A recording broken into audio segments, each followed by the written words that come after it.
Stellar Blade is back in the news, and right over here, this article from PC Gamer goes to show that you can't hate these journalists enough, giving 68 to Stellar Blade on PC, with a reasoning basically saying that this game is too hypersexualized on Eve, and it's not their cup of tea, I would say. Now, Stellar Blade's opening hours are so mired by atrocious level design that I can only assume people are willingly plowing through for the sake of seeing protagonist Eve's bum jiggle around in a skin-tight suit for a bit longer. Do I blame them? Not necessarily, but it's a mighty tough beginning to get through before things start getting good. This goes to show it basically starts off out of the gate lambasting and bashing the game for its over-sexualization in its characters. Is Eve hypersexualized? In a way, yes, but the thing is that it's up to the players whether or not they want to fixate or focus on that part of the character, because you can actually get a full-on teddy bear furry outfit for the character that completely covers the character up, so none of the journalists will see Eve's butt or boob jiggles. But here's the thing, me being a gooner, I would definitely not do that and use a lot of mods to make sure I get the most out of my second playthrough. Actually, this is my third playthrough of Stellar Blade. And they do eventually, though, even after 30 hours, I still couldn't shake the feeling that it was trying to do a little too hard to be Nier Automata on horny steroids. After all, its running plot is almost identical. The end of the earth as we know it, now populated by monstrous alien life forms, a scantily clad woman fighting to reclaim the planet and save humanity alongside a drone companion, soundtracked by eerily female vocals that almost stand parallel to the horrors of the world. I guess I would agree a little bit with this paragraph right over here. It is very similar, but the fundamentals and the building blocks are relatively different. Now listen, I've been in these trenches before. I've been playing Shift Up's other title, Nikke, Goddess of Victory, since 2023. I'm not new to the developer's particular brand of goonery. If you are new to it, however, Stellar Blade has ass shots, jiggle physics, and barely their outfits out of the wazoo. I would say, given this paragraph, this article, or this writer didn't really play Nikke. Nikke actually has insane fan service, especially if you go ahead and unlock any of the other characters. But there are a lot, way more lewd characters. Now, with this paragraph, this person definitely did not really play Nikke, Goddess of Victory. I felt like this person probably played maybe 2 to 3 hours worth of the game, is because if you have all the other characters, all of the unlocks, and you actually go inside and check out the animations with their butts jiggling, their boobs jiggling, this is actually quite tame in comparison. So this is actually an extremely disingenuous way of writing and shining a light that Stellar Blade is actually much worse than Nikke, Goddess of Victory. Now, are there ways that you can mod the game for Goddess of Victory? I'm not sure. I've never tried, but I did have my fair share. I probably played maybe between 4 to 8 hours of Goddess of Victory. And to be honest, I spent most of my time in the actual character selection screen, so I can see all of the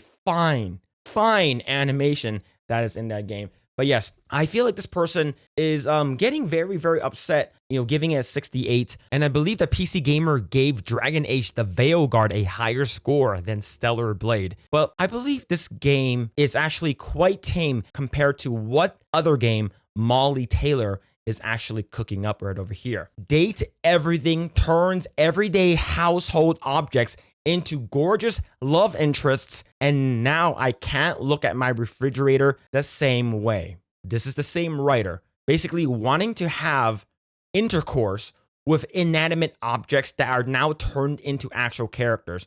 What is this game? What is this? This is insane. Like, what type of game is this?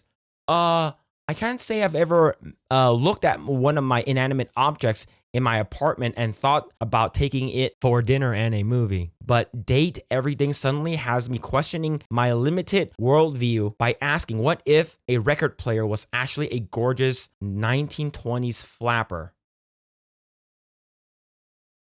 I guess I would say these people who are extremely anti hot glamour, big boob, big butt women in video games, I think they're the ones who's actually the most gooner out of all the gooners. And these people, I feel like they have this, I guess you would say, a moral superiority or a self-aggrandizement just because they are an article writer for PC Gamer, basically telling you what and what you can't enjoy. And if it's not something that they like, they will shun you for it. They will lambast and talk crap about the project and I guess you would say video game that you like because they do not think it's for them. Of course, this game is not for them. Nikke and especially Stellar Blade are made by companies that know their demographic. They know their audiences love those type of stuff. And if you make a game for everybody, you make a game for nobody. Now let's go ahead and talk about another article from PC Gamer. Stellar Blade sold 1 million units in 3 days on PC, and you can mostly thank Chinese players. You are very welcome, Shift Up, for my peepo. But I'm just kidding.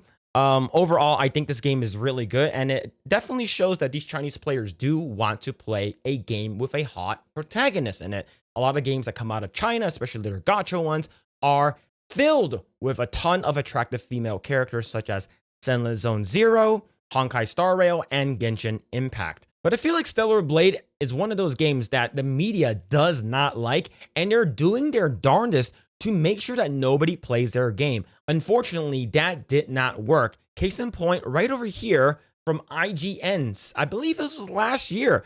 It's not new, and other games have chosen to highlight the strengths of their female characters. But where a Bayonetta stands out with an iconic character design, or a 2B from Nier Automata inspires an entire generation of cosplayers, Eve from Stellar Blade is just bland and a doll sexualized by someone who has never seen a woman.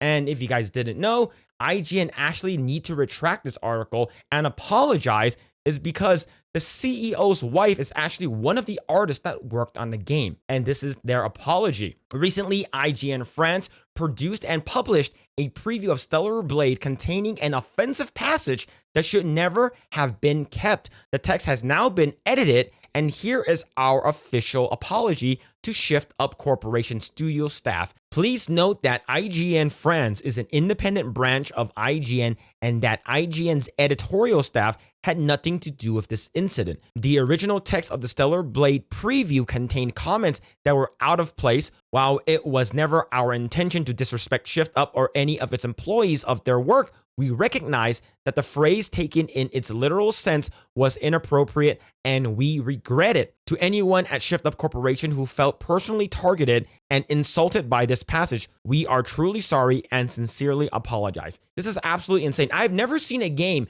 being so berated by crazy lunatics and Access Media journalists online. Another one from the Mary Sue. Stellar Blade's design isn't the problem, it's how creepy men are being about it. This is insane. This is one of many things that has been given to Stellar Blade as a review saying that the game is a problem. If it's not the character's problem, is men's fault. It's absolutely insane. And let's take a look at Metacritic. I actually got these highlighted. So let's scroll down. Right over here, Stellar Blade is a pretty enjoyable game to swing your hairband sword at, as so long as you don't mind the obvious sexualization. Another one, meet it on its terms and either tune out or embrace the odd sexual veneer, and it's solid 20 to 30 hours of fun. Another one, while discussion is sure to be dominated by sexualization of the lead character Eve, looking past that, Stellar Blade provides a solid action experience for fans of the Souls-like genre. And finally, the combat really sings in its moments, and the boss fights are some of the most memorable you'll encounter in this genre, but it's bogged down by a bland story, uninteresting characters, and a need to make boobs wobble in every second of every cutscene. It goes to show that it was a hit piece everywhere, saying that this game is not a good game and is only filled with goonery, and the only reason why it's successful isn't just because of the gooners online, myself included, but also Chinese people. Now, Paul Tassi right over here on X said, Stellar Blade curve is interesting as you can see just how Asia focused it is. Prime gaming time in the West is pretty much its daily low point. Now, why would Paul Tassi separate Asian players from actual players?